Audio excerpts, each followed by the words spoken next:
Hello folks, welcome to OTD, also known as On The Deck, where you can get all the sports you need in 10 minutes. My name is Adam Orduna. This is my mom, Gina. He is a journalist. She's the enthusiast. I am not that enthusiastic about your topic today, to be honest with you. I'm kind of sad about it. Yeah, we kind of have a tough topic to talk about today, and it's just pertaining to one athlete specifically, but it does sort of have to do with racism in America and how we have been dealing with that over the last few years. You know, it's 2017 and there's still a bunch of bad things going on to people of color, and within this presidential election there have been some of the worst that have kind of resurfaced that really have been hard to deal with lately. And so we're actually talking about Tiger Woods today, right? And what he has meant to the golf world and all of sports for the most part.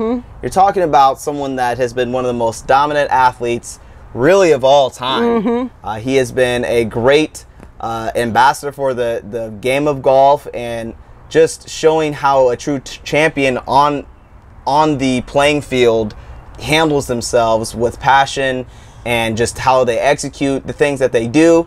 And Tiger's been honestly one of the best. Now, it has been a tough road for him lately, and that's what we want to bring up today. Right. And there is, the reason we talked about racism, there is a racist overtone, and more importantly, I would call it an undercurrent around what's happening with Tiger. And it's not that racism has caused him to cheat on his wife, or racism's caused his game to go bad. We're not saying that. Racism didn't cause him to get into that situation he was in where he got a DUI a couple of days ago. But it is this almost dancing on his graveness that there was almost, how in the world could this black guy invade this white country club sport and then let us down, or more importantly, show us up. Yes. And I just think that there's so many people who are they were anxious to dance on the man's grave. He came out, he got arrested for DUI at 3 a.m. Over Memorial Day weekend. Yes. And people instantly thought, oh, he was drunk driving. Oh, that Tiger. And it turned out he wasn't drunk at all. Right. He was under the influence of pain medication. Yeah. But what really struck us was how many people were just absolutely waiting for it to come out. Oh, he really was drunk. Sure. Oh, he had been drinking. Sure. Well, the police records came out and he blew a 0.00 on the breathalyzer. There was no alcohol in his system. His story was completely true.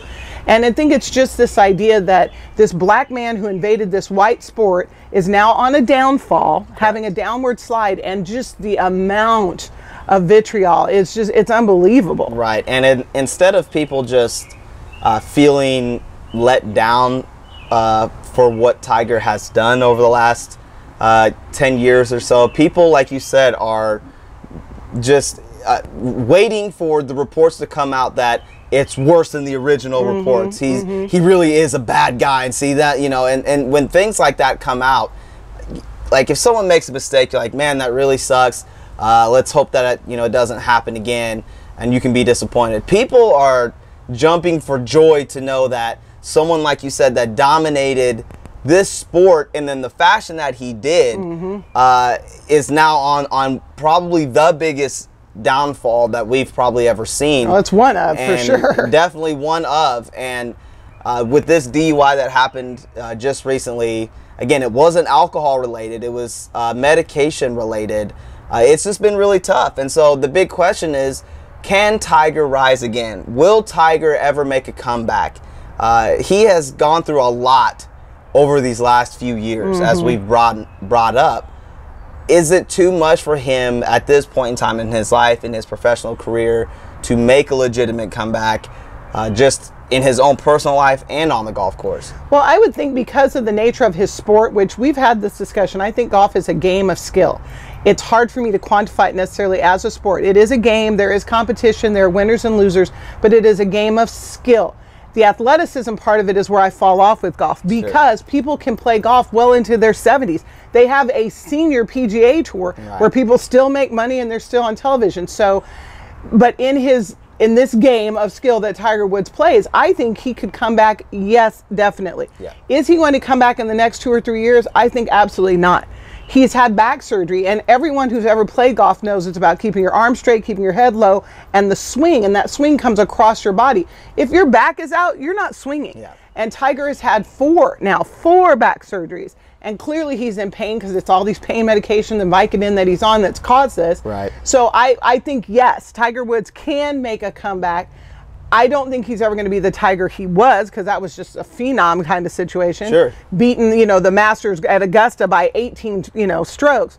But I do think that over time, I think if he really heals that back up, gets back out in a relaxed Zen place, and gets his skill for the game sharpened again, I think he can make a comeback, yeah. Yeah, I totally agree. I feel like with Tiger in this situation, we've been trying to advocate for this for a long time. I don't want to see him come back in 1 year. I would like him to just fall off the map even, just literally disappear for a year and then slowly come back. Get it 2 years. Nobody knows where you're at. After 2 years, then it's like, hey, Tiger played in a tournament, not one of the major tournaments. Right. Just in a little on the deck golf invitational. Exactly. Some little Joe Schmo tournament. And see where he's at from there, and then advance his way up, because I think that's really the only way that you can come back from anything really like he's come dealing through. Because when you're such a highly publicized star, people are going to be in your business. People are literally digging through your trash to find out what you ate the night before because you're such a big deal. Well, Tiger would have had to have been perfect in and off the course. And, marrying Ingrid Nordgren or whatever her name is, and she was beautiful and they had the cute kids. He was putting out a perfect image. But then here come the women out of the woodworks and all of that. Because, that scandal. But it was just like people were waiting for the demise of this person. And I do think, honestly, race had played some part in it. Right. And because of the sport generally, if you weren't the caddy, you weren't going to be an African American on the golf course. Well, there were some courses where you couldn't even have a black caddy. Correct. And that's the point. Being black one, you couldn't even be the caddy. It was an anomaly to be African American getting into any country club, period, let alone getting on the golf course. And so the fact that Tiger dominated the game like he did, in the fashion that he did, bringing in the fist pump, the the iconic red polo. I mean, it's one of those situations where people are happy for his failures right now, which is really sad. And anything that he's doing that isn't winning, I'm not saying everyone, but it seems like a lot of people are out there happy that is where he is. Well, I heard one of our little local radio morning shows, and they were talking about the video, because then the police obviously released the video of his field sobriety test. And they, it was radio, so we couldn't hear it, but the person clipped together the voice commands with it. And it's like, okay, guys, he was on some medication. His voice sounded, it didn't even sound slurred. He just sounded like he was sleepwalking. Yeah. But if they're up there keying about it, it's like, there's nothing funny about that. It was actually a very dangerous situation for him and other people. And it was a really sad situation. Here's somebody in a great deal of pain on medication who got behind the wheel of a car. There was nothing about it that was funny. So there, I think I would really love to see Tiger, like you said, disappear for a while, get himself together, and then make the comeback that he's going to make. And it doesn't have to be Tiger Woods of 2001. It just needs to be Tiger getting a few wins under his belt. Well, and because it is Tiger and because he is African American, it does amplify everything that much more. And this ties into exactly what we're talking about, to bring it all in together with our racism and what's going on right now in this country. LeBron James is getting ready for the NBA Finals, and on his driveway in his home in Brentwood, California, on the gate. On the gate, somebody spray painted the N-word on his gate leading up to his home. And, I don't know if anyone can really imagine, when you're pulling up and you see something like that, just how it makes you feel internally and what that word means, and all the hatred that brings. And so it just continues to show you that being a black person in America is very difficult. And I think LeBron said it correctly. It doesn't matter how much money you have, how wealthy or how famous you are. Being African American in this country is very difficult. Well, and real quick to finish up, before anybody says, "Oh, we just love to tear down stars in general," nobody's spray painting anything on Tom Brady's sword. Exactly. But you know, some other New York Giant, you know, other football players recently had racist stuff sprayed on there. Right. I mean, like, we can all kid ourselves that this doesn't have anything to do with race, but the truth is, a lot of that dancing on both Tiger Woods' thing is the same thing that precipitated somebody spraying the N-word on LeBron's house. Right. So I wish Tiger Woods all the best. I wish him a speedy recovery, and I would please just go into hiding.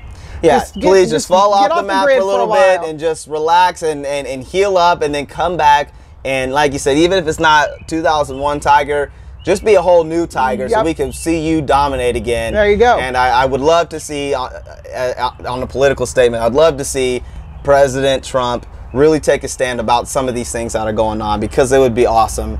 I know that's maybe a stretch, but it would be great to see that. I'm just being honest. I mean, I think he's got a responsibility for that, so we'll see what happens. But anyways, with that, we want to say we appreciate your time, folks. Thank you for joining us today. And I feel like, well, hey, you know, it is what it is. It's our responsibility as well to call these things out. I would love to see monkeys fly and drop $100 bills out of their wings too. I certainly would. Well, that's true. Anyway, we want to say we appreciate your time, folks. Subscribe to our YouTube channel and like our Facebook page, and we'll see you next time, folks.